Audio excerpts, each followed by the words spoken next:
Welcome to the Notorious Scoundrels, a Star Wars Legion podcast bringing you the latest news, general perspective, and competitive discussion. Hello and welcome back to the Notorious Scoundrels podcast. I'm Kyle. I'm here with Jay and Alex Davy. What's up, gentlemen? Making my triumphant return, lo, these many years later. Yeah. Alex has been on this podcast before, several times. Yep. But it has been a while. Before the dark times, before the Empire. Yep. Before Empire was good and tanks couldn't deploy in range one deployments. Yep. They still get stuck on barricades, but we'll get there one of these days. We will. And we will get to talking about Legion today. But of course, Alex is currently the head of miniatures gaming at Wizkids now. So did I get your title right? Is that accurate? Nope. It's close. It was director of miniatures games, but then it changed again. It's now what the hell is it now? Senior creative lead. It's all made up anyway. Okay. No, doesn't really matter much. Yeah. Well, I like the new title though better. Doesn't it sound a little fancier? Yeah, it's like the breadth is wider too. So it's like, well, no, anything creative that comes through, I'm in charge of that now. That's me. I'm the head of creativity. Oh, that was a real creative idea. That was mine. Yep. So. Just about like lying in wait and taking credit, really. That's what I've learned. Perfect. Once you move on from doing things, that's the key. The key to success. That's what I do at the Fifth Trooper. I just show up for this podcast, take credit for the rest of it. That's what they tell me. Yeah. That's what I've heard, Jay. Yeah. Always underselling. Yep. Speaking of, do you have any housekeeping before we dive in?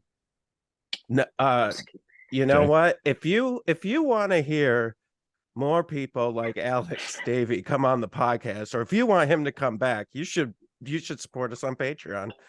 Or if you want me to go away. Yeah. Yes. Whatever. If half of you want him to go away, support us on Patreon. We'll More make than sure half. he never comes on again. That's it, Kyle. That's all I got. All right. Well, Alex, do you want to tell us about what you've been working on? Yeah, at Wizkids? I'll bring you up to speed. So, God, what has it been? It's probably been about 3.5-ish years since I've been on the old pod with y'all. The CEO of Wizkids noticed that I was free and looking for a job, and we ended up just sort of chatting online for a while, and that led to a series of phone calls, which led to the job that I currently have, which is basically creative director at Wizkids, mostly overseeing new and exciting miniatures games, but also card games and some other cool stuff in the future. So I've been there it'll be 2 years in March. And it feels like that simultaneously feels like a really long time and like no time at all. So it's very, very interesting because there's definitely like the like pre-pandemic life that I was leading and the post-pandemic life that I was leading, which are very, very different because I work from home now. I used to go into the office 9 to 5. So yeah, it's been interesting. It's pretty sweet. Yeah, working from home's the best. I'm really out of shape now though, because I used to bike to work and it was about an 8-mile ride and I could dependably get 2 or 3 of those in a week. And now I have to like just do it. It's less. Listen. There's a cost to everything, man. It's very different when you're like, I need to just go on a bike ride. Yeah. I need to get up from my chair, which I'm currently sitting comfortably in. Yeah. So comfortable. So I made the mistake. I bought a really comfortable chair. It's hard to leave. You know how it is. Yep.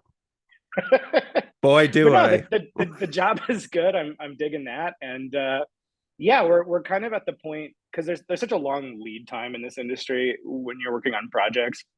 We're at the point where stuff that I've done for Wizkids is going to start hitting the market. So that's one of the reasons I'm here. And it'll be kind of fun now that I've got, a year and a half's worth of stuff in the can. It'll be cool to see that start trickling out into the world. I almost had an uninterrupted stream of products, but not quite, because I think the last thing I worked on for Legion came out like 7 or 8 months ago. So there was a little gap. There was a little gap there, but yeah, but that's okay. It got us ready. It got us ready for the next thing. Yeah. Yeah. So we have been kind of teasing Onslaught here and there and talking about its release. I've been Kyle shows the box on the screen for those of you listening. And yeah, I've been really excited about this game. It just looked super interesting to me, and I'm excited to hear it. And so now this was designed by Nicholas Yu and Travis Severance, right? And then brought to Wizkids for continued development, I guess. Yeah. So basically, the history of this game, and one of the big differences between Wizkids and my former home at Fantasy Flight is that Fantasy Flight pretty much did all design in-house. Like we had a stable of full-time designers and developers, and everything, with some exceptions. I mean, occasionally we would like publish an outside thing, but that was sort of the exception rather than the rule.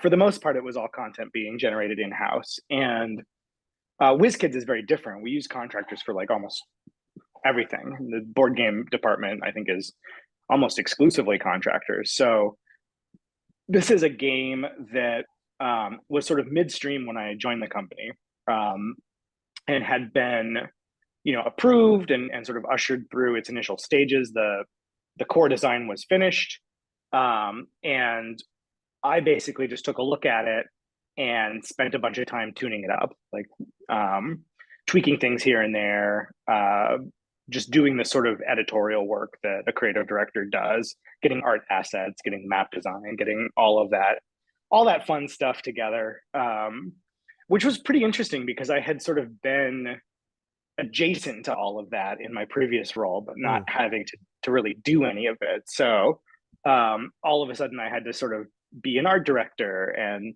be a sculpting manager and all of the little kind of managerial things that in the past would have been done by other people were kind of falling on me. But I honestly couldn't have asked for a better project to start with, because the game is really cool. And like the first time I read through it and got it on the table, like I knew that it was going to be something special. So I got pretty lucky, I think, to get hooked up with people as talented and as easy to work with as Nick and Travis, because it's been a very nice collaborative working relationship thus far. Yeah, I would say I haven't met Travis yet, but I've met Nick, and he might be one of the nicest guys I've ever met. Yes. Like every time I'm like, man, this guy is so nice. Like it's just because I am not that nice, and so it just he's like the anti-Jay, and I just like, oh wow, this guy's I must destroy him. No, he's a great guy, and yeah, he's a total sweetheart. And very excited about the game. And like, the couple times I've seen him, he's just like always watching people play the game, and just like really like I love seeing that in a developer, like someone that's just obsessed with their own game.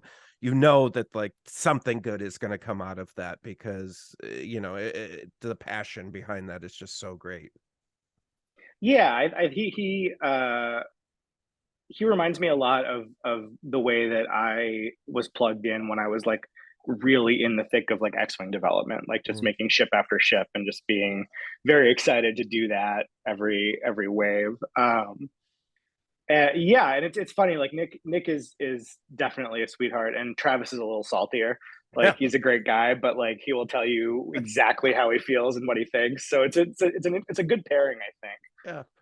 Because he's the one who will challenge you on stuff, and a lot of times he's really right, and you're like, yeah, okay, I'm glad you pushed back on that, because you have a better idea than we do, and that, I think that's important too. Like you always want someone who is going to fight for what they think is the right way to go. Even if that is not necessarily where you end up, it's at least something that you can adjust for and like get that valuable perspective into the mix. Yeah. Well, I think having people all come from different perspectives, but you're all going for the same goal, which is to make the best game that you possibly can make, right? So as long as everyone has that same goal at the end of the day, it doesn't matter how they approach it, right? It's just the fact that we're all trying to make the best game. I think that's great. Yeah, and I think that's a pretty crucial attitude to have. But also to be willing to be flexible about cost and budget and all that fun, not so fun stuff. Yes, hate that stuff. Budget, worst word ever. Margins, yeah. business. It's minor details. Like, he needs to worry about that stuff. Kyle loves his numbers. I hate numbers. So okay, so what did numbers do to you? Did they munch you? Yeah, I just they munch me all the time, Alex. Back in the 80s. Yeah. That was such a good game. It's a great game. Number munchers, man. Yeah. I think that is responsible for some mathematicians and accountants today. Kyle, we got to start. Number munchers is the gateway drug. Yep. Okay, so I think I've probably done a poor path to describing this game, so I'll have you go ahead. Tell our listeners a little bit about Dungeons and Dragons Onslaught and kind of what they can expect in a game. Yeah, I'll try to do just sort of the top, bird's eye view summary of it. It's basically a player versus monster game in which each player controls a party of 5 adventurers from one of the Forgotten Realms factions. And the way that every mission is set up is that you will have your 5 characters, your opponent will have their 5 characters.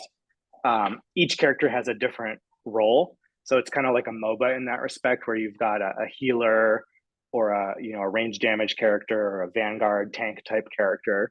So everybody has a different role, and you can't double up on the same role. So you're going to sort of automatically have a diverse party. But yeah, it's very objective oriented. It's very like there are death matches, of course, but most of the missions are about going out and claiming specific objectives, holding off the enemy party, and trying to sort of use the wandering monsters to your advantage if you can kind of funnel them towards the enemy or dispatch them quickly. They're both an obstacle, but also sort of a strategic tool that you can use. So it's a skirmish game. It's a competitive game, but it's really light. There's not a lot of, there's basically no list building, and most of your decisions happen in the game. And there's a lot of sort of controlled randomness. There's treasures that you can loot, and the items that you pull out of the chest can really change your strategy. There's level up abilities. Each character can gain a level in the middle of battle. And the initiative card system is really interesting. So the sort of sum of all of these different parts is a game that is much more strategically loaded towards the middle of the game rather than the pre-game.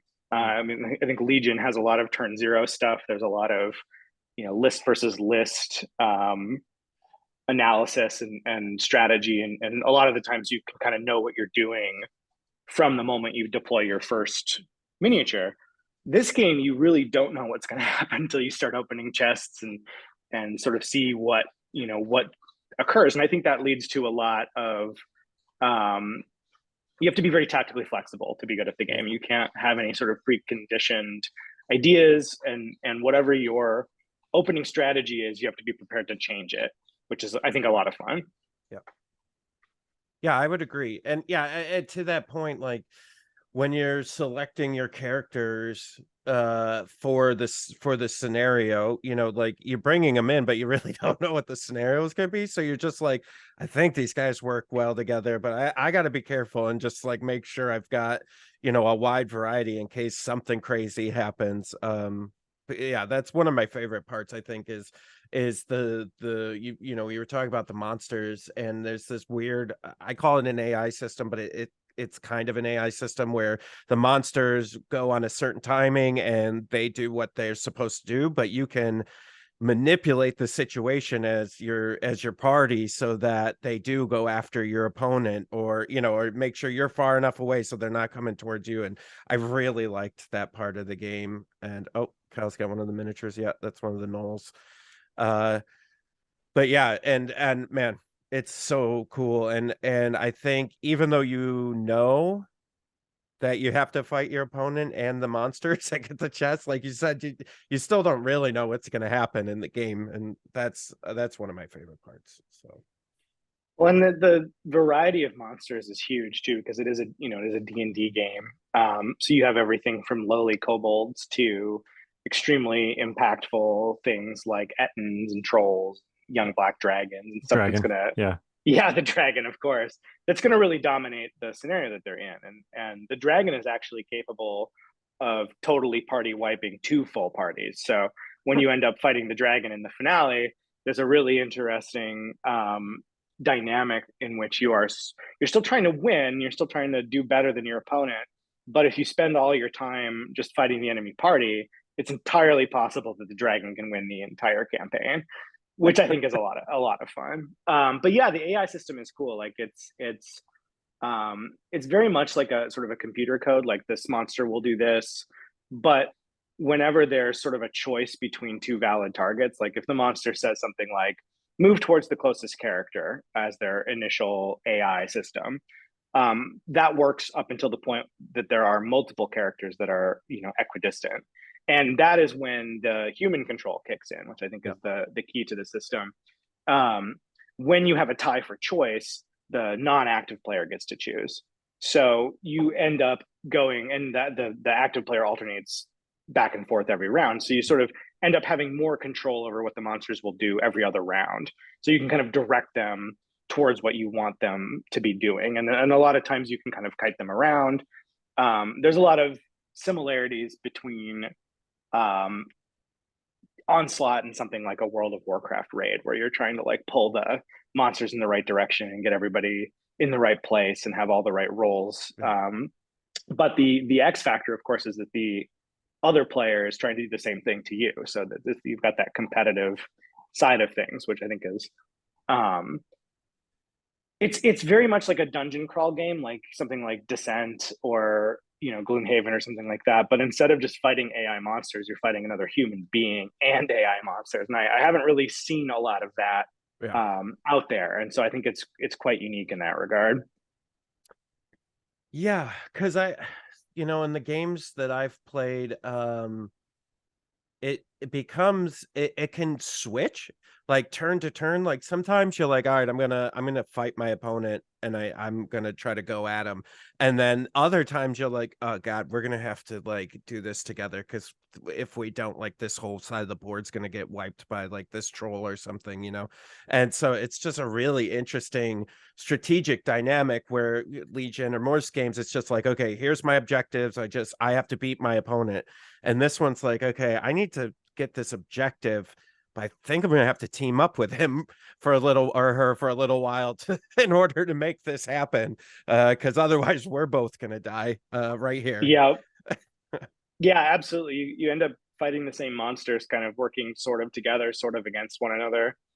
When the monster is threatening enough, they end up drawing a lot of fire, even though they're technically neutral. And I think that's a lot of fun. And of course, a lot of the scenarios are designed with this kind of boss encounter idea in mind, and you actually get victory points for doing damage to the monsters. There's other sort of ways to encourage you to engage the monsters as well as the enemy party, but you can always ignore that and just go for the throat, which is also fun. I've definitely seen that many times. Like, you know what?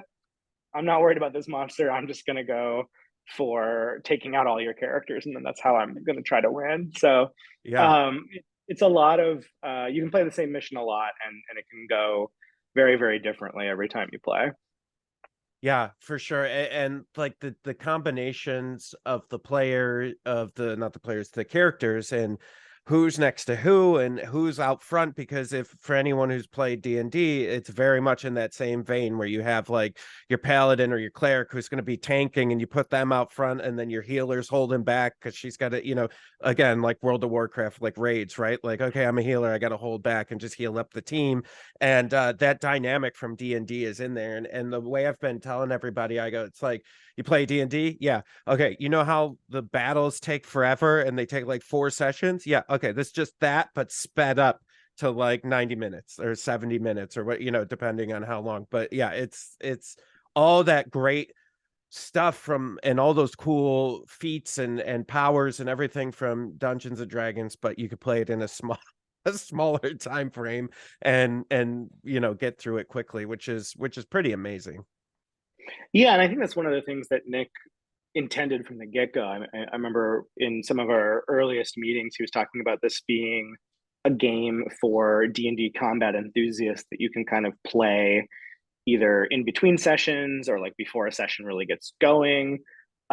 He really did try to make this very sort of bite-sized tactical experience, and it reminds me of a lot of things. It reminds me of Final Fantasy Tactics or any of those kind of XCOM, that kind of stuff. But I think at its heart, it is really kind of a love letter to D&D, and it's pulling ideas from all kinds of different editions, including 4th edition, which was essentially a minis game on its own, but obviously didn't really connect with D&D players specifically. But there was a lot of great tactical stuff in there that Nick was able to sort of draw inspiration from and apply to this game, because it's grid-based combat and movement and a lot of very familiar stuff like Fireball and Burning Hands and Charm Monster and all the sort of iconic spells are there and abilities and that kind of thing. So it really does feel, it's not exactly D&D combat, but it feels right, if for lack of a better way to describe it. Yeah, and I think if you've played D&D or a similar RPG, that you could you instantly know what's going on. Like you can read the cards to your characters, like you said, Burning Hands or Fireball, and you're like, oh yeah, and and you just what it's gonna do, or roundabouts, right? Which is really nice. And you were mentioning the minis, and I really wanted to bring this up because this is one of my favorite parts about this is all the minis are painted and ready to go. Yep. Kyle's got one on the screen right now, and we actually have an unboxing on our YouTube channel if you want to watch it. But yeah, they're all painted and ready to go, which is amazing. But there's also something really cool that you guys are doing. I don't know if you want to talk about what people can do with the minis if they choose. Yeah, well, I think that's a really good point. And I'm glad you brought it up, because I would have been really remiss had I not mentioned the fact that everything is just done. You just open the box and the minis are painted, they are assembled, the cards are assembled. So like you don't even have to put the dials together really. Like you really can just open the box and go. So to my mind, it's a really great sort of supplemental minis game, right? Like I'm of course deep into the hobby side of things. I like to paint. I like hard plastic. I like all that stuff. But Onslaught's great because, man, I have so many projects and they are just sort of piled up. I will probably spend it'll be 10 years before I clear off everything I want to do. So the fact that Onslaught is just ready to go is it's a cool thing I can play. And I don't have to worry about getting it ready for the table. Like it's amazing. I just put together like 10 Lucidian Star Strider minis for Games Workshop, and I was just going to throw them together for like a little kill team game this weekend, and it took me like 8 hours. I was like, I forgot. Especially if you're obsessed with getting all the mold lines off and being really careful, like it takes freaking forever. And so that's one of the nice things about Onslaught. Now if you do want to bring it on the hobby front, there are legal proxies that you can employ. Like you can go and you can buy the Frameworks miniatures if you really want to paint and you want to paint hard plastic. You can swap out any of the pre-painted sort of soft bendy plastic guys for a proper on sprue type miniature. So there's definitely opportunities for painting and hobbying, and that's going to be some stuff that we sort of support officially in events and tournaments and stuff. But most people are probably just going to be very, very happy that it's already finished for them, including me. Eventually I'll paint some Onslaught, but like for the first probably year or so, I'm going to be very happy that I can just open a box. Well, and from an accessibility perspective, as someone who will eventually be trying to get my kids into miniatures gaming when they're old enough, I really appreciate the pre-painted soft plastic thing. I opened this box, this Onslaught box, and of course the first thing that grabs your eye is like the dragon, right? which you do technically have to assemble because the wings are not on it. That is true. The wings would not fit in the box. Yeah. There is some assembly required. Yeah. But it's literally just like push fit. Yeah. I mean, I think it took 3 seconds. But I pull this dragon out of this box. My kids are both like, wow, what is that? Is that a dragon? And I'm like, yes, it is. They're like, can we play with it? And I look at it, and like ordinarily my answer would automatically be like, no. But then I'm like holding this thing in my hand, and I'm like, you know what? This thing looks pretty durable. Like, this is a really nice, detailed, like pre-painted miniature, but like, yeah, here, go ahead, play with it. Like, don't like throw it at the wall or anything, but like if you want to like zoom it around, sure, go nuts. Like, you have to work pretty hard to chip or rub off the paint on these things because of the process that gets used. Like you can very much just sort of throw them in a shoebox and they'll probably be fine for the most part, which is, again, there's sort of that minis gamer part of me that cringes at that thought, but it's pretty nice. Yeah. It's pretty nice if you've just, you don't have to worry about magnetizing them or like pluck foam or any of that stuff. They hold up to a fair amount of abuse. Yeah, trust me, I dropped one and stepped on it and it was fine. I was like, all right. Like the Schlansky stress test. Yeah. Oh, dude, we're gonna send you every mini we make for you to step on. Please. Just make sure that it holds up. That's what we do with our game, the game uplink software. The developers just go, okay, Jay, break it. And I'm just like, bah, bah, bah, bah.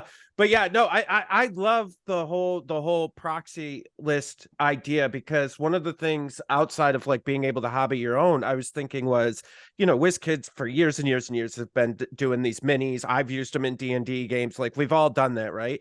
Let's say you have a cleric that you've been using in your minis games and you want to bring them into Onslaught. Well, there's a very solid chance that minis from Wizkids could be in the proxy list. There's a good chance of that, and so you could actually play your own cleric from your D&D campaign in Onslaught, which I think was kind of a cool, like, it's a cool crossover piece. For people who are playing D&D a lot, I thought. Yeah, I think obviously on a casual level you can use whatever mini you want, but for tournaments and stuff, we tried to curate a little list of stuff that was recognizably that character, potentially that character, so that when you put together a team of alternative miniatures, they're not going to look totally confusing to the opponent. So but within that kind of curated list, there's a lot of options. Like Wizkids, one of the amazing things that I learned when I joined the company is just the staggering amount of sculpts that we do per year. Like it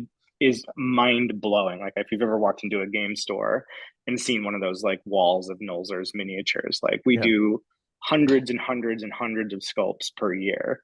And shockingly, they're all pretty good. And when we, like, especially some of the newer stuff, like they have 20 plus years of high volume sculpting experience, because HeroClix has been around for 20 plus years, and every single year they do hundreds of HeroClix sculpts. So like over the decades, they've really kind of perfected this. And I don't know that you could do a game like Onslaught at a company without that kind of deep bench of expertise. So there's a lot of pretty cool stuff that, because I remember when we were getting Legion off the ground, we basically had to learn everything. We had to figure it out. We had to buy software. We had to hire people who knew what they were doing. And it took a few years before the sculpt quality got really great. And I think now it's quite good. But like, you look back at sort of the early soft boys of the core set, and they're not bad, but don't get me started about that, Alex. I was so upset. That was one of the selling points of Legion, was the soft plastic for me, because I literally, all my Warhammer stuff, I would break everything all the time. And I was like, finally, soft plastic. I could drop Luke and it doesn't matter. I just bend his sword back and everything's fine. And then you had to go and make better sculpts, you maniacs. Yeah, I'll take the blame for that. But good news, Jay. You will never have to worry about hard plastic Onslaught figures ever. Yeah. Never be Step on them all you want. Step on them all day. Clumsy Jay for the win. Woo. You can just put them in your pockets and carry them around everywhere you go and pull them out when you want to play. Well, dude, you know what? Great segue, because this is one of the things I love about this is, if you had already talked about tournaments and events and stuff, you want to go play a tournament, you literally bring 6 guys with you, and their cards, and their little card dials, and boom, you're ready to go. And so like just being able to stick that in your pocket, and like I was telling someone, like, oh, would you play this? Like if we were going to go to a, like an Adepticon, would you play? I go, yeah, you play Legion, and then what you do is you bring Onslaught, and you go play a tournament of Onslaught, because it's literally going to take up like this much of your bag. Like it's going to take up a Gav tank size of your bag. That's it. Yeah, that's pretty accurate. I mean, you need the folded board, you need the 6 characters, because you get to bring 6 characters and choose 5 after you see what mission you're playing. You need their cards, you need a deck of item cards and a small collection of level up cards, and depending on the tournament you're going to, you might need to bring a few monsters. But yeah, it's like probably 12 minis tops and a few peripheral things, and you're good to go. It's very very low storage and transportable. That's the dice. Yeah, not too many dice. Yep. Yes, a refreshingly small number of dice. Yes, indeed. And talk about those. So the other thing I really like is the D20 match the factions. So whatever faction you are, you have matching dice to your faction, which is really cool. Yeah, that was just something that we had the budget flexibility to do, and who doesn't love custom bespoke dice? So we were able to put the little faction symbol on the 20, and every faction will have their own little unique set of dice with the faction symbol on it. So I think that's something that will be cool for D&D players too, because if you're playing like a Harper character in your D&D campaign, or a Zentarum person, Red Wizards, or whatever, you'll have some custom dice that you can use should you so choose. Yeah, it's super cool. Yeah, and so I know you guys have kind of put out there was the preview launch kit, which I'm pretty excited about. They've already put out basically it's a little tournament thing, and the rewards that you get are pretty sweet. And so I mean, go ahead and tell people like about the Mimic one. I think that one's super cool. Yeah, the Mimic launch kit is really neat. We wanted to and then tell me about that cat after you're done. Oh my gosh, this cat, he's the best. He's the best. Look at this guy. He's got one eye. He's a Russian blue. He's real sweet. His name is Mars. He comes from the trash. His name should have been Beholder. Well, I toyed with Odin. So this is what Odin, that'd be pretty good. Yeah. What he came with. He's such a derp though. He's really just not bringing that Odin energy. So and he'd have to wear an eye patch. His name was Mars. He would. Yeah. One of these days I'll go on Etsy and get him a little tiny leather eye patch for Halloween or something. Kitty cat eye patch. There you go. With a cat cross skull and bones. I don't think I'm that person, but I might be that person. Yeah, we'll see. Just do it. Just be that person. Why are you trying to stop your inner self from coming out, true. Alex? That's true. Yeah, he's the best. I've had him for maybe 4 years. Completely distracted. Not much to tell. He likes to sit on the porch and hit stuff off of tables. Normal cat stuff. Yeah. Yep. Oh man. All right. So, anyways, Mimic. What was I talking about? Mimic preview kit. Mimic preview kit. Yeah, it's cool. So there's a big feature of the game is opening treasure chests and kind of drawing this random loot. And sometimes what can happen is it can be a bad situation. If you've ever played Dark Souls or D&D, you know how nasty treasure chest can be when it has teeth. So one of the things that can happen is that you can draw these red sort of event tokens, and one of the events that can happen in the core set is that instead of a nice treasure chest full of loot, it's a toothy monster.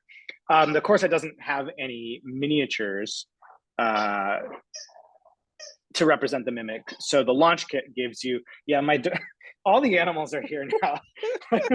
I distracted them for a minute, but now I got this sheepdog. He brought his little toy sloth over, and he's sort of growling at me. Yeah. Yeah. Sorry, Carl. I'm doing a podcast, Carl. You don't know what that is, but it means that it's not sloth time. Yeah, launch kit. Launch kit is cool. everybody gets some cool prizes, participation prizes, and the mimic sculpt for it is really awesome. Like it's a very, very nifty little treasure chest, and so that you can use that mini instead of a token if you should happen to pull the mimic event out of the loot pool. Yeah, and I guess one of the things I was really excited about too was not only the fact that there is an event kind of OP system that you guys have planned, but that the fact that there's like really cool prizes that are being given away, and you guys have really thought about that. And like at what were we just at? PAX. Oh, at PAX, you guys had the gold foil cards, which was super cool. And so like, I don't know, it's just having like these cool prizes already planned out and like thought about is what is, I think, really cool for the tournament system or event system, however it's going to be. Yeah, I think so too. I'm a big fan of like custom miniatures and winning actual miniatures at your miniatures tournaments. And it's not something we could ever really afford to do over at Fantasy Flight, or they did not budget for it, I should say, sure. when it came to their like OP kits and stuff. But I always wanted to do for like X-Wing to do like, you win a big tournament, you get a custom painted ship that nobody else will get, a very small handful of people will get. And so that was something I always wanted to do. And luckily Wizkids was very much on board with that idea. So a lot of the tournament kits will involve either, bespoke pre-painted alternate paint jobs or actual new sculpts for your favorite characters.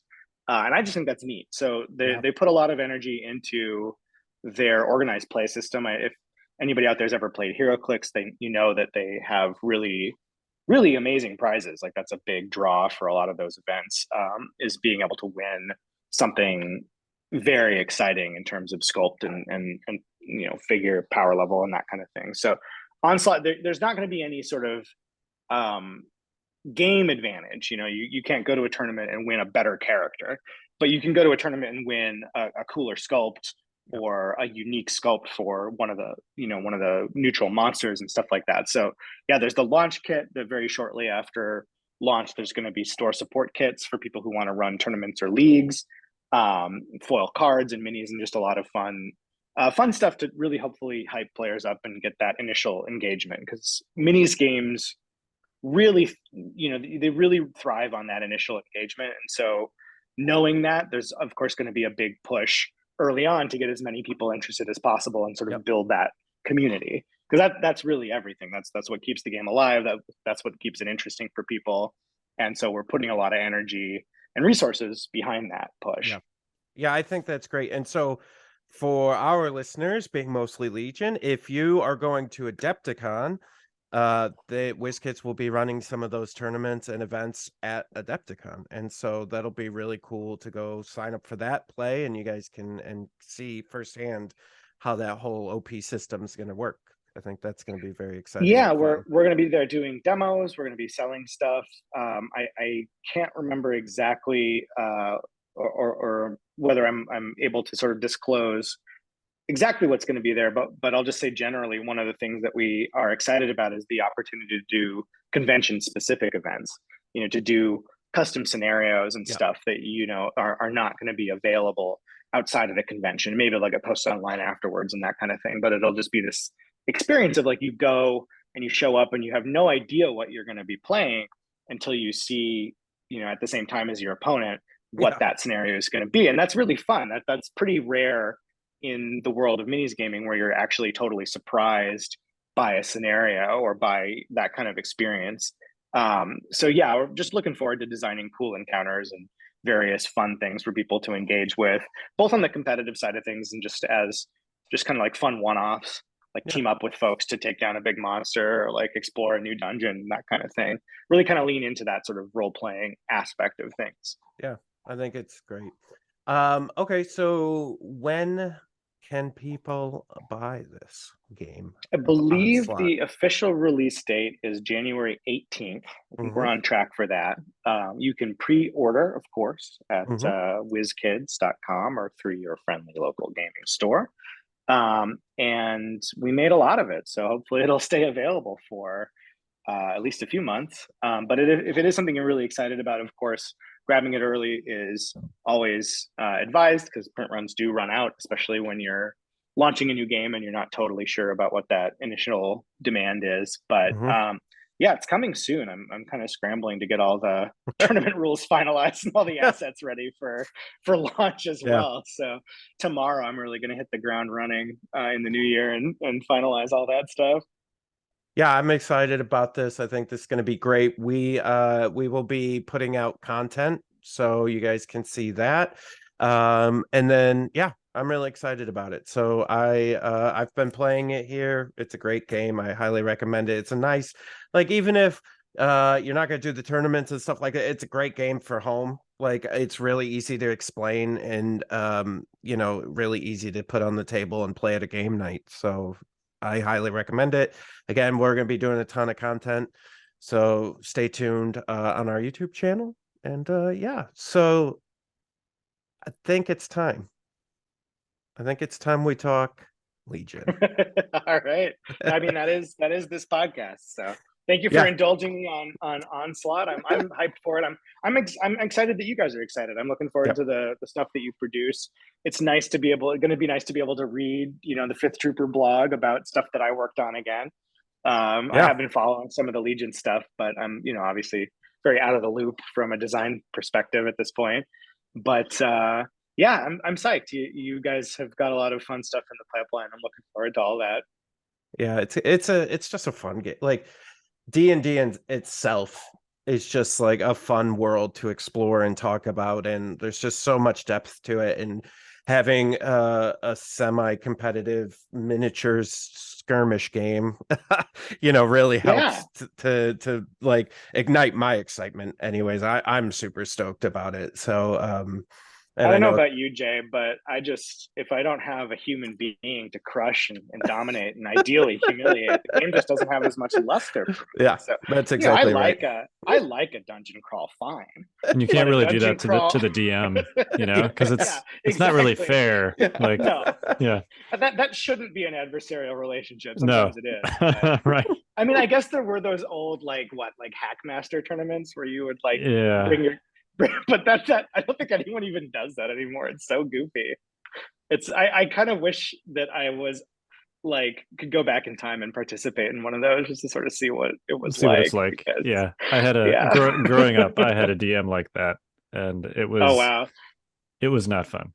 Let's put it that way. No, because they hold all the cards. I mean, it's not really. Yeah, literally, It's not really a fair fight. No, it's not. Yeah, that doesn't work. Why not? The floor is slippery. Yeah. I don't know. Your hand fell off. Sorry. Oh man. So poisonous dart frog. Yeah. Right. So speaking of going back in time, let's go back, Alex, about 5 years, 6 years now. Let's talk about. It's been that long. It has, hasn't it? Yeah. Let's talk about when you were first coming up with Legion. Like, what was it besides capitalism that moved you in the direction of developing Legion? Well, I mean, it just seemed like a no-brainer, honestly. Like, I was at Fantasy Flight Games starting in 2011, I want to say. Man, it's crazy. And so, for the first few years, I was just kind of learning the ropes and very happy to be a developer. And I was lucky enough to kind of position myself in the minis game side of things, because there was sort of a nascent minis game stuff happening at FFG, which had never really happened before. I think, X-Wing was really no, that's not true. Dust Warfare was a thing, but it was not a huge hit. Not a lot of people played it. I did work on that game, and it was a fun game. And I certainly plagiarized from myself. I was going to say there's a lot of similar. Yeah, absolutely. I'm a big believer in stealing from yourself. If you have an idea that doesn't succeed the way that you hope it will, and then you have a better platform for it, why not? Right. Keep forcing it down people's throats until it works. Until one of these days. Yeah. Just big fan of, it's like the foie gras method. You just force. That's how I see, that's how I see my fans and customers. Really, ultimately, Jake. It's just the body's holding the fatty duck liver. Perfect. That's right. Oh God. No, no, it was just one of those things. Like, I worked on X-Wing for a long time, worked on Armada, and I was just kind of like, why don't we have a 40K kind of equivalent, right? Like, why don't we have a tabletop war game, classic hobby war game, in this Star Wars setting? There was absolutely no reason not to do that. And so I pushed for many, many years to make that happen. And it took sort of a weird breakup with GW for that to occur, because for a long time we were at FFG, we were partnered up with Games Workshop, and we were doing little stuff like the Space Hulk card game, and like there was a really cool living card game called Conquest. There was like a lot of there's a lot of cool stuff, but Forbidden Stars, one of my personal Forbidden favorite board Stars, games. very good game. Yes, very good game. That was designed by a good friend of mine, a couple good friends of mine actually. And I'm lucky enough to own one of those because I think they're very out of print at this point. They are, but so the as X-Wing became more and more popular and we sort of launched Armada and stuff like that, I think, and this is pure speculation on my part, so don't interpret this as having any sort of inside knowledge, but my assumption is that Games Workshop wasn't too keen on that, and I don't know the details, but they sort of parted ways with us eventually, and so they were no longer partnered up with us, and I think that kind of cleared the path for actually doing a tabletop game that was in direct competition with them in a way that like X-Wing and Armada were only sort of in competition with them. So a lot of things kind of had to fall into place. I was kind of in the right place at the right time, but no, I was 100% pushing for that project and really, really excited about it, and like more excited than I'd been to work on any other game, because that's where I started as sort of like a deep nerd gamer. I started with that minis game stuff probably back in like 1996 or 7 with like Chronopia and Warzone. And I think painting my first minis, I think I just used my mom's old oil paints and applied them to the bare metal. And it was a very different era of wargaming, but that's what sort of sucked me in. So the fact that I got to do a Star Wars one, like, I will forever be grateful to karma or fate or fortune or whatever it is that put me in the right spot to do that, because it's exactly what I wanted to do. And so I was thrilled when it finally kind of fell into place. So what was one of the hardest things to develop in the beginning when you were coming up with the game? I think for me, I wanted it to be different. I wanted it to occupy a unique space that didn't feel exactly like any of the myriad other games out there. And so it was kind of a combination. It was sort of like, I kind of hesitate to call it finding a gimmick, but that's kind of what it was. Like, what is going to set this apart? What is going to be a compelling thing? And I always kind of knew I wanted to do a hand of cards, because I think that offers some pretty unique gameplay experience that not a lot of traditional war games do. You're starting to see a lot more of it actually with like GW's newest kill team, this and like newer editions of 40K with like command points and stuff. Age of Sigmar has a lot of particular command abilities, so like it's not a totally unique idea. But when I was working on Legion, there just wasn't a lot of that out there. So that was sort of one part of the puzzle, and the other part of the puzzle was that I really wanted to figure out an alternate activation scheme, because I've never liked games, with one exception, I've never liked games that involve you going with your entire army and doing everything, and then your opponent does the same thing. It just doesn't feel realistic or natural, and it's a real feels bad if you are outmatched or just things are going badly and you literally just have to sort of sit there and take it for half an hour while they shoot you off the board. It's not as engaging. So I knew I wanted it to be alternate activation. And then the orders gimmick is something that I just sort of came up with at a certain point in development when I wasn't happy with the way that alternate activation worked without any sort of element of randomness. And I think that was kind of the thing that that was really the thing that sort of like from a design perspective where things started falling into place, because I was able to pair the command card system with the order system, and those two things working together, I think, is a big part of what gives Legion its kind of unique feel.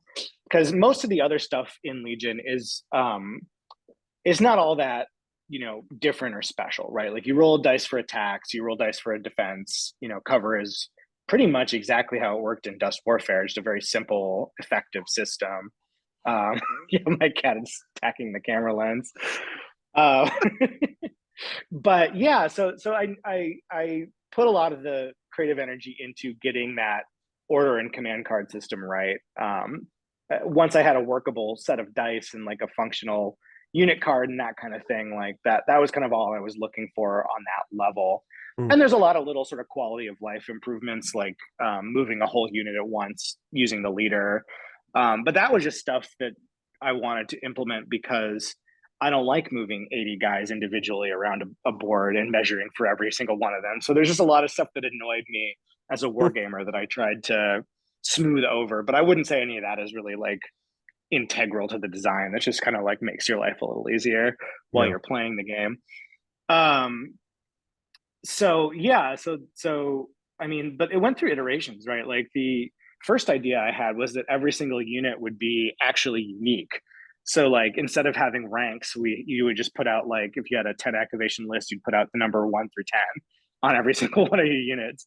And then you would, when you went to the stack, you drew a number, you'd have to activate that unit. So the command phase was way more important in a lot of ways. Yeah. But that was too chaotic. It was like too random and not very fun and fiddly. And so it just sort of eventually turned into the rank system, which is just like a little bit of chaos, but there's a lot of ways that you can mitigate that through command cards or droid activations or various other things. So I think it ended up in a pretty good spot. I know that if it had stayed the number system, I think the game would have done a lot worse, because I think it would have been I would not have liked that. A pretty huge headache. No, it was a bad idea.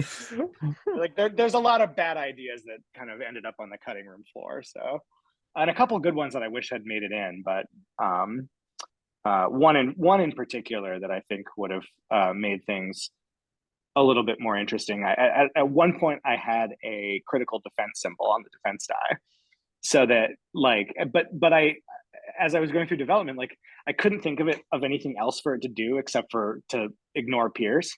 But it turns out that would have been enough. Like that's all it would have had to do. Right. And so I kind of wish I had kept it, right? So that like even if you're getting pierced, you have a 1 in 6 chance of maybe blocking that shot. I think that would have, and it would have been a fun thing, because you could have made surge to critical successes on the defense as well. And that would have given you a little more granularity in unit design and stuff. So that is the one thing that I really wish I had kept, that I cut. Everything else that I cut, I'm pretty glad it's gone, or I felt like neutral about it. But that is the one where I'm just like, I should have just kept it. Even though I'm sure I could have thought of other things for it to do, later down the line. But yeah, that's one of the ideas that just didn't quite make it in. And because I'm a big believer in like paring things down to their simplest form. But I do wish I'd kept that in the game. Kyle, you want a question, Kyle? Go ahead, Kyle. Kyle, I'm just envisioning. I'm trying to remember like crit to block on the. Crit to block. I know it was in the game. It was in the alpha test. I cut it in beta. So that's what swoops really do, I guess.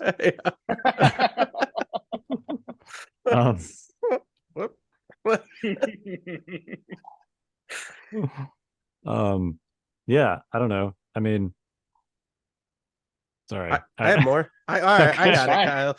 Jeez. Jay's got it. Well, boy, Kyle just fell right off a cliff. Good Lord. All right. So what was your favorite army to play? Or maybe still is. I don't know. I am actually working on a rebel army very, very slowly. And now that it's been, it's not quite so raw or upsetting that it's not my baby anymore. I have been meaning to kind of get back into it from a play perspective, but I always like rebels. I think I like armies that have to do weird, goofy stuff to win. Like, I would describe myself as a real Johnny player in Magic, which is kind of like someone who just likes to build weird contraptions. One of the favorite games that I had against Luke was a 500-point skirmish game when we were testing those rules out, and I had Cassian and K2, and K2 just like tanked everything, and Cassian's danger sense kept him on the board, and he just poured like 3 turns of fire into them and just could not kill Cassian, because it was all the, like, you know, all the pairings and the danger sense and the card that K2 can play to absorb fire, and like it was Yep. all of that going really right for me, and it felt great. So I love that kind of stuff. I love Lando. That's a Luke character, but he's very near and dear to my heart. Like, he's very hard to use well. Almost all the Rebel commanders, with a few exceptions, are high skill floor, but also like high skill ceiling. Like, if you do the right thing and you put them in the right place, they can be very, very effective. There are a couple that are just good. Like Operative Luke is just gonna be good. He's not too tricky. He's just very, very quality. It's Luke Skywalker. Like, what? Yeah, you know, yeah. What do you want? He should be just Yep. baseline great. But you know, Han Solo and Lando and Cassian and Jin and all those characters are appealing to me because they are harder to use successfully. So I like the Rebels a lot. Probably my second favorite is the droids, because I think they're the most unique. They're probably the army I'm proudest of from a design standpoint, because I really think they feel like an army of robots. And they feel like battle droids from Star Wars. I think, you know, Yep. If you disagree, don't at me. But if you disagree, he doesn't care. Turns out. Good luck finding me online. Yeah. But yeah, you know, I really like how the droid rules function, and I think if I had to pick a faction that I think has been the best balanced internally throughout the history of the game, I would think the Separatists are. Like, almost all their units are pretty interesting. You know, some of them didn't really shine right away. Like Droidekas at 100 points was not viable, but like, right away. You mean with ever? a little, They're still bad. Yeah, they're still They're bad. still bad.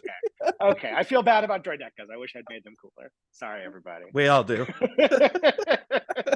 But as a whole, I like the mechanics. I like the way they work. I think they're a fun army, so I like to play. Those are probably my 2 favorites.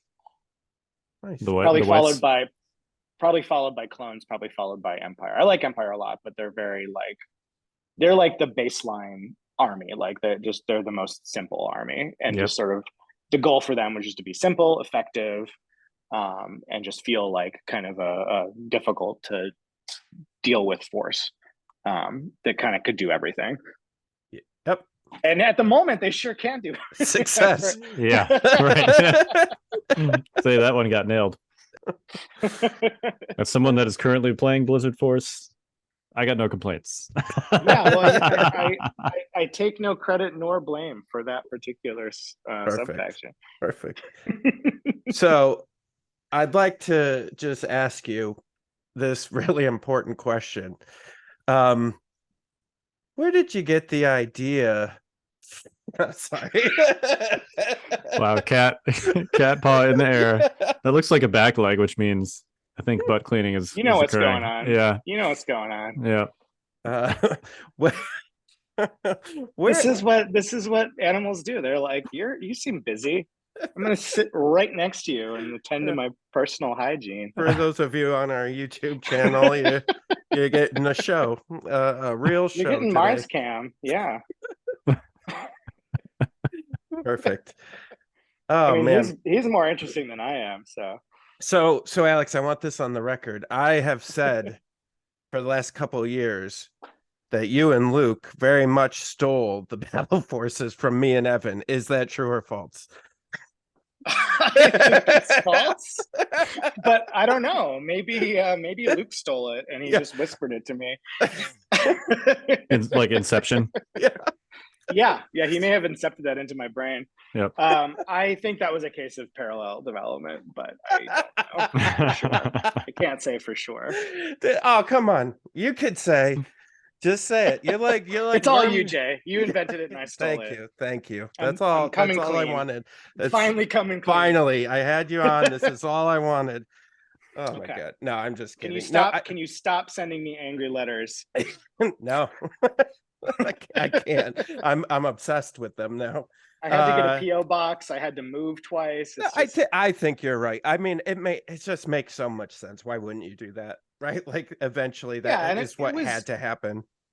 Yeah, I mean it's nothing new, right? Like there are sort of bespoke sub-faction kind of ideas in almost every major minis game, certainly in the big Games Workshop ones. I mean, if anything, I think I probably stole it from Warhammer Fantasy, because they used to do, I mean, there was like a sub, right? Yeah, there was like a sub-faction for Empire, like Middenheim, and you had a few different rules, and it was just like, okay, well, this province does war just a little bit differently. So I like that stuff, and I always wanted it to be in Legion.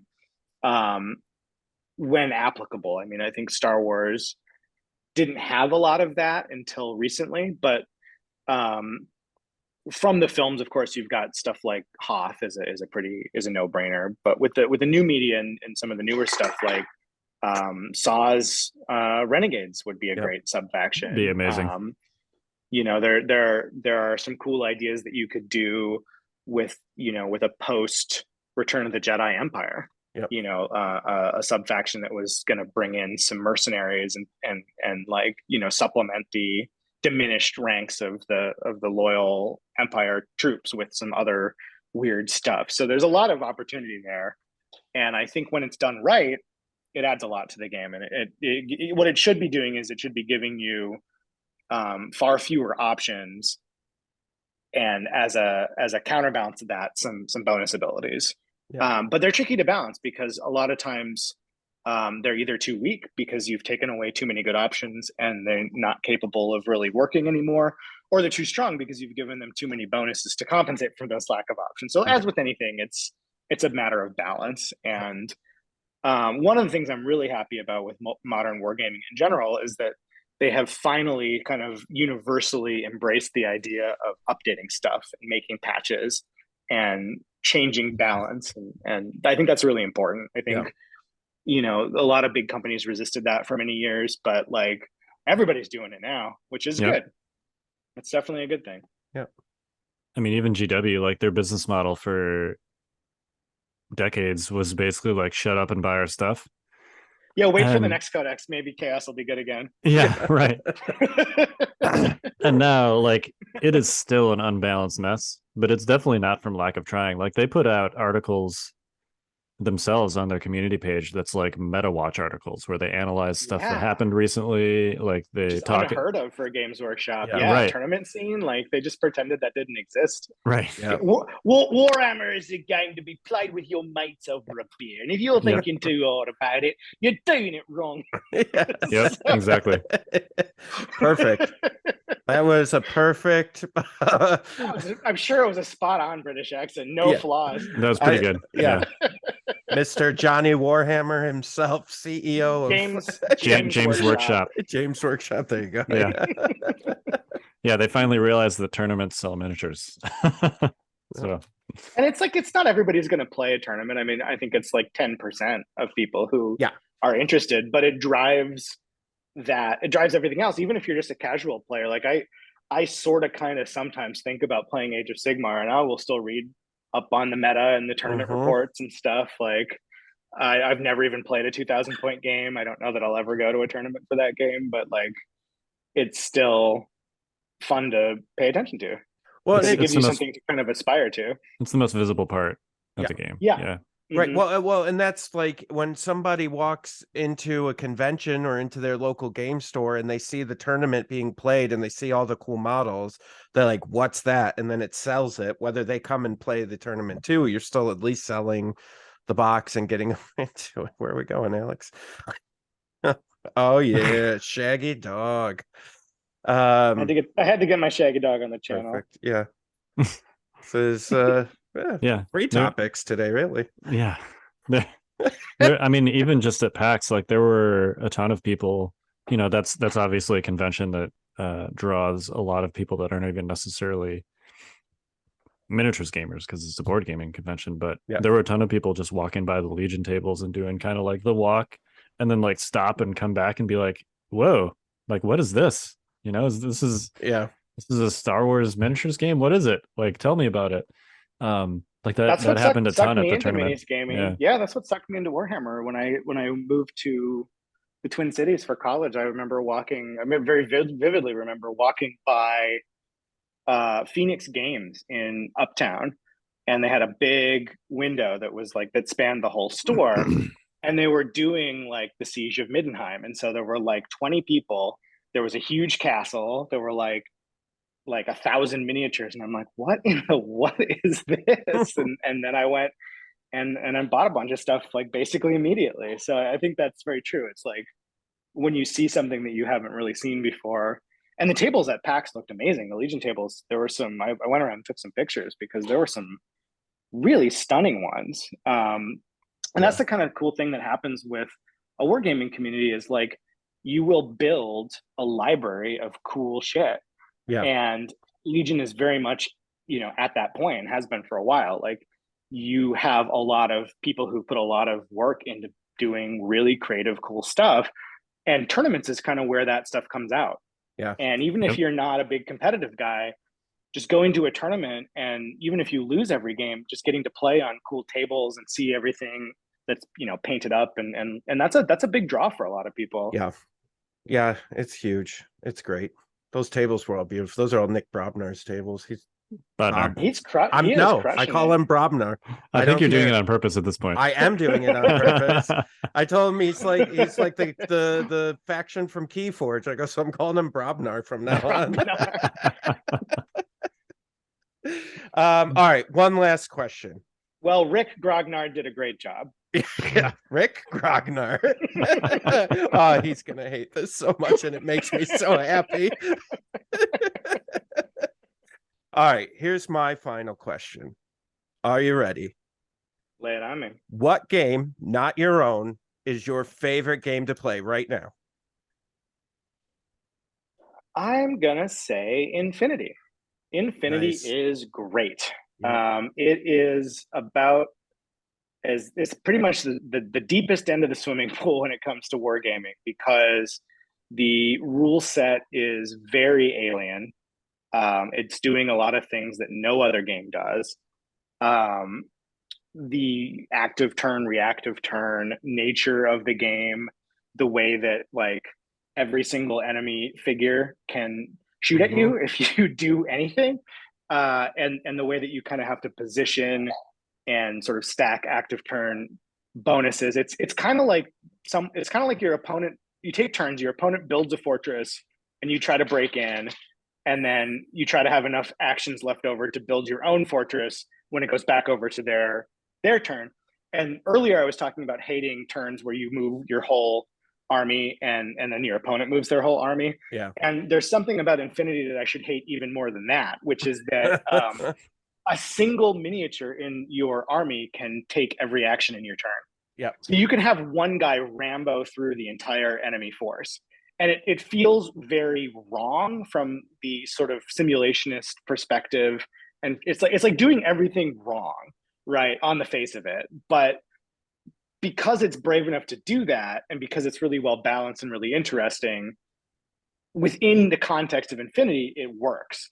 So when you have a turn like that and you have one character, like I run JSA and Akari Company, and I never leave home without Yojimbo, who is basically, it was basically an artificial intelligence watched a lot of Kurosawa movies and made a fake version of Yojimbo from those films and put him on a motorcycle in the far future. And if he's in the right place, he can carve through an entire enemy force. And it took me a long time to get into the game. It took me a long time to figure out what I was doing with the game. But it feels very anime, like, one anime character just doing a million billion things and then 7 people fall down dead, and so within that context, it's great. It's very tactical. There's a lot of different ways to win. It's very objective based. If you're a big minis game fan, I would encourage you to give it a try. The rule set is a lot cleaner than it used to be. the fourth edition of the game, or N4 or whatever they're calling it, is very fun. Probably my favorite currently running minis game that I didn't design. I'll tell you, I was playing a lot before Legion came out. I was playing Pan Oceania, and sure. Yeah, and just because the Crusaders, oh my god, like that, and then the mechs. But you should give the new military orders a try. They revamped the whole line. They're super fun. All right, they got better and more interesting. It's your fault that I don't play it still. It's because literally Legion came out. I was like, well, then I put that in a box and have not taken it out since. So you were playing probably back in N3, if I had to guess. Yep. I think the game's gotten better. It's definitely got its rough edges still. It's definitely a lot to process, but I think it's a smoother experience. There's a lot less like technical stuff. They cut a bunch of rules that were kind of redundant. They got rid of a lot of kind of unfair and confusing war gear options. It's a more approachable experience without having, and it hasn't really lost any of the tactics, I don't think. Well, it's just an interesting time, right? Because I was coming out of fantasy, because fantasy moved to Age of Sigmar and I had no interest. Yeah.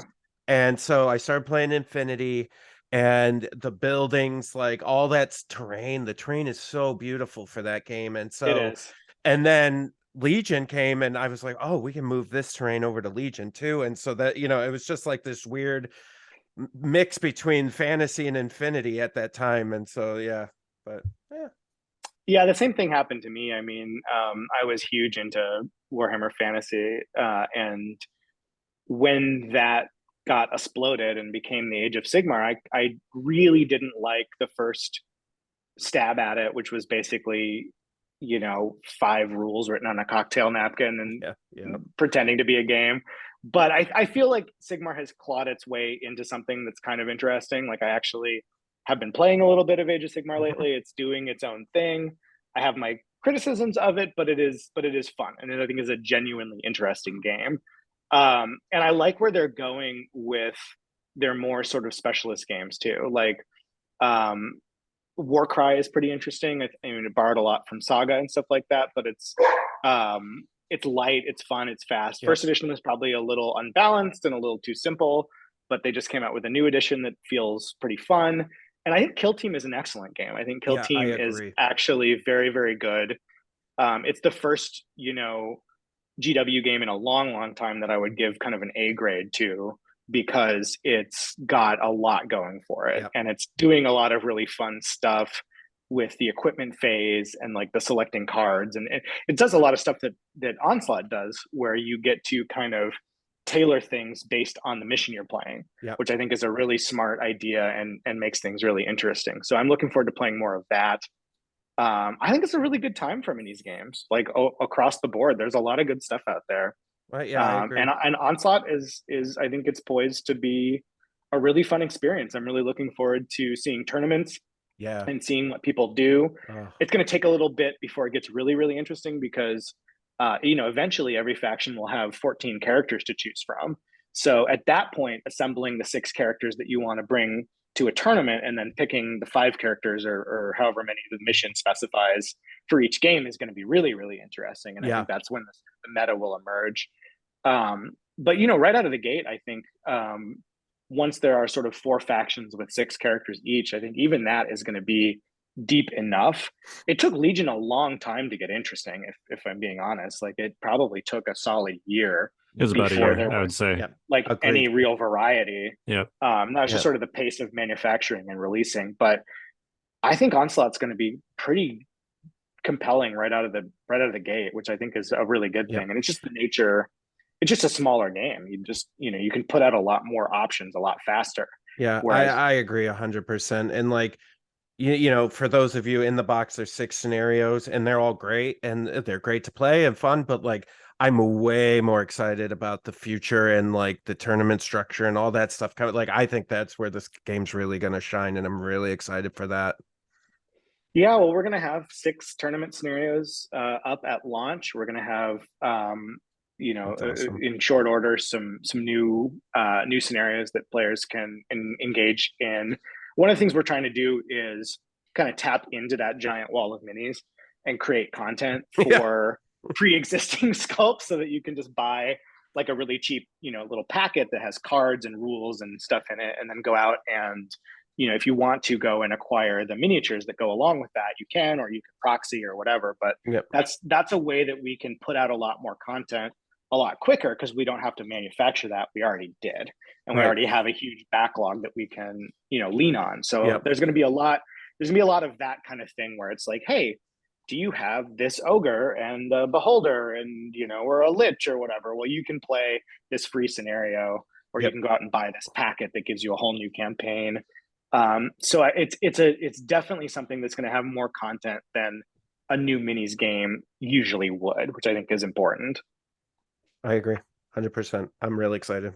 Are those 6 tournament scenarios you mentioned, are those like specifically designed for that context and not ones that are just like copied from the campaign book? Yeah, exactly. So a lot of them are reminiscent of the campaign book. Like there's an Etten confrontation, there's a loot recovery mission, but the idea is to try to get them down to 90 minutes or under, and to remove a lot of the sort of more chaotic elements, to try to tune them into being more of a competitive thing. And the biggest thing though is just getting the time down. Like there's only 6 rounds. Tournament scenarios are 6 rounds instead of 8. There's a lot less setup, and there's a lot less extraneous stuff going on.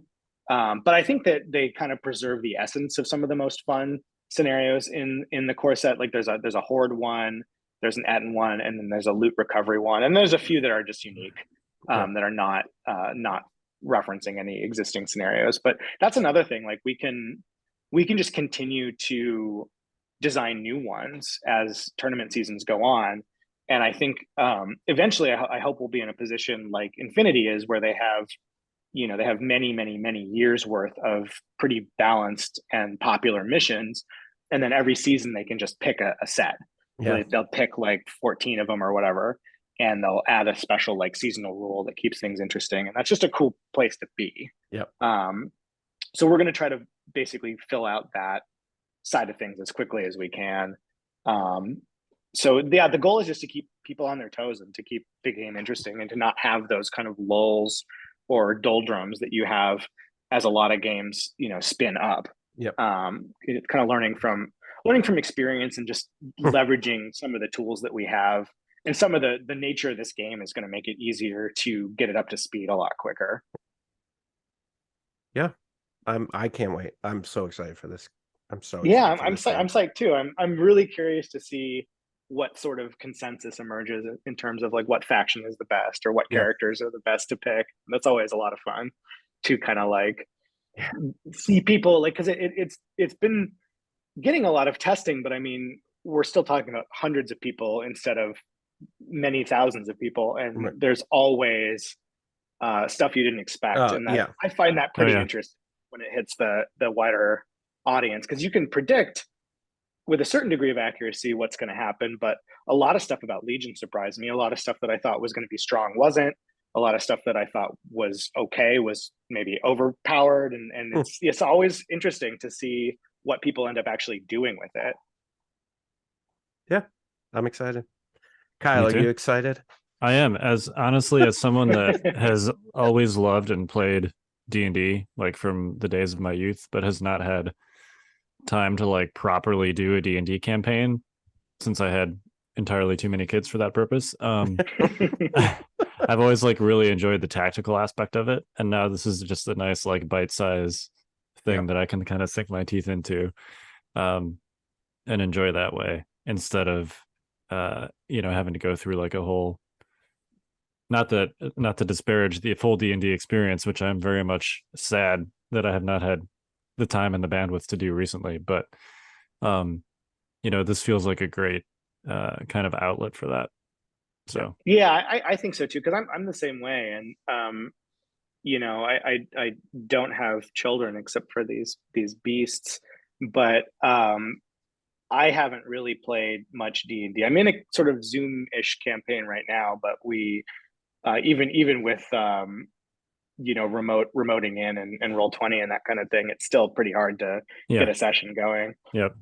but I played probably like one campaign freshman year of college, and I haven't played since then, just because I very long ago made the choice that I wanted to do war games instead. I didn't really have time for both.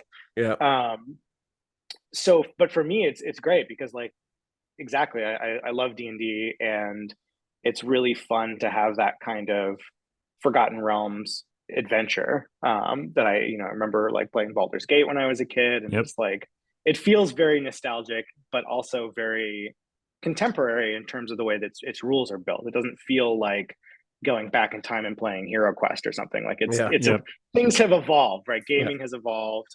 And so it scratches that nostalgia itch, but it's very much a modern game design with a lot of really well thought out rules. And it's a pretty competitive experience. If you get really into it, you can kind of play for fun, or you can think about every single thing, because every single turn there's going to be a whole lot of new stuff to think about. We have done both over here.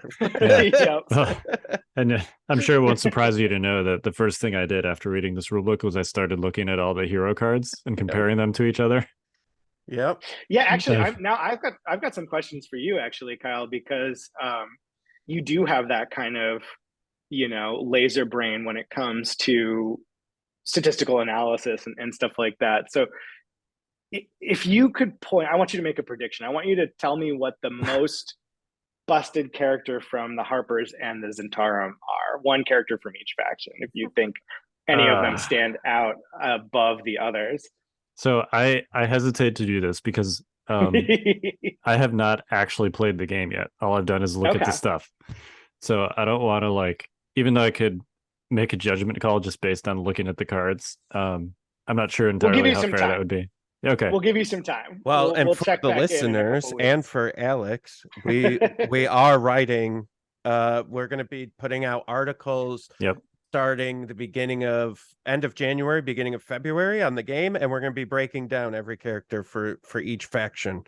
I look forward to that. I'll be very curious to see what you guys think, because my opinion has changed. There are some characters that I used to write off that I now think, in the right circumstances, are amazing, and there's some characters that were like auto includes for me that I've started to have some second thoughts about in certain scenarios. So I think it's going to be very interesting to hear what people's opinions are.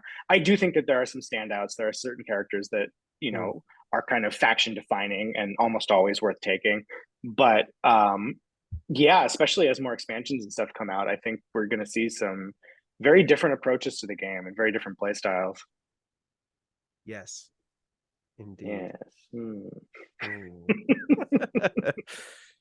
All right. Well, I think we kept you long enough. You feel satisfied and fulfilled with your visit? I'm sated, Jay. I am sated. All right, Kyle. Well, land this plane, Kyle. All right. Alex is going to be super familiar. I'm going to let Alex do the sign off because. All right. But we are the Notorious Scoundrels. I'm Kyle. I'm Jay. I'm Alex. And what are we going to remember? You don't remember? I don't remember the thing. It's yours. We stole it from you. Stay Fresh cheese bags. Stay Fresh cheese bags. I think Luke invented that. Oh man, did he? Okay, maybe we stole it from Luke. Yeah. Well, he stole it from a pack of Stay Fresh cheese bags. Right. So. Yeah, I'm familiar with the image of the Stay Fresh cheese bags, but.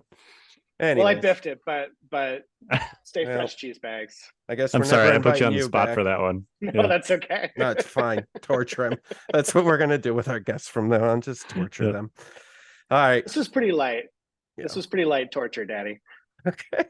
And with that, we're signing off.